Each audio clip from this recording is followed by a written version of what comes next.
Well, good morning. It is Monday, June 27th, and here's your Monday message. I apologize for not having one last week. It just so happens that I was working an extended shift, and when my shift was over, I was exhausted, which is actually what I wanted to talk to you about today on our Monday message. Exhaustion, burnout, fatigue, all of those expressions describe many people today that are just wearing themselves out.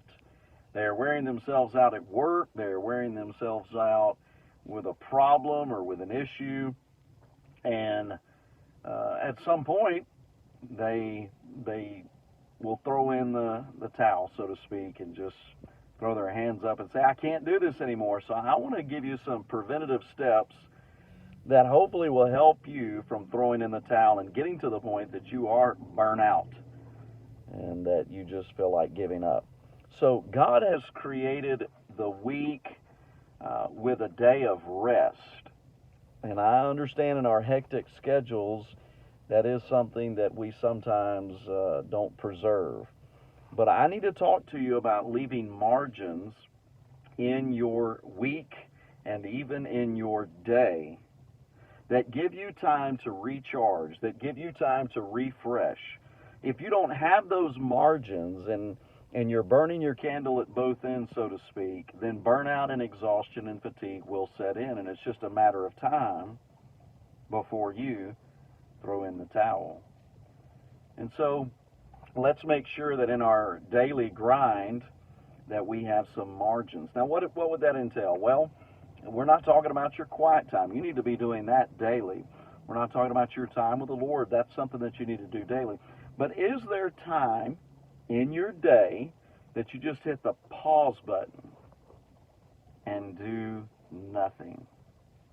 For a lot of people, that's so hard to do. Their mind never shuts off, and they're constantly going from one activity to the other until they're falling asleep sitting in a chair, right?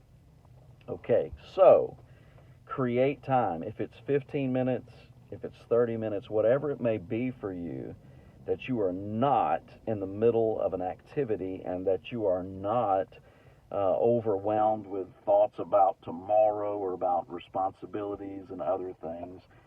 Leave those margins. I just heard about a pastor today who told his church when he resigned, I've given you everything I have, and I have nothing left to give. Evidently, he didn't create enough margin in his ministry or in his daily life to have some space, to have some time left over.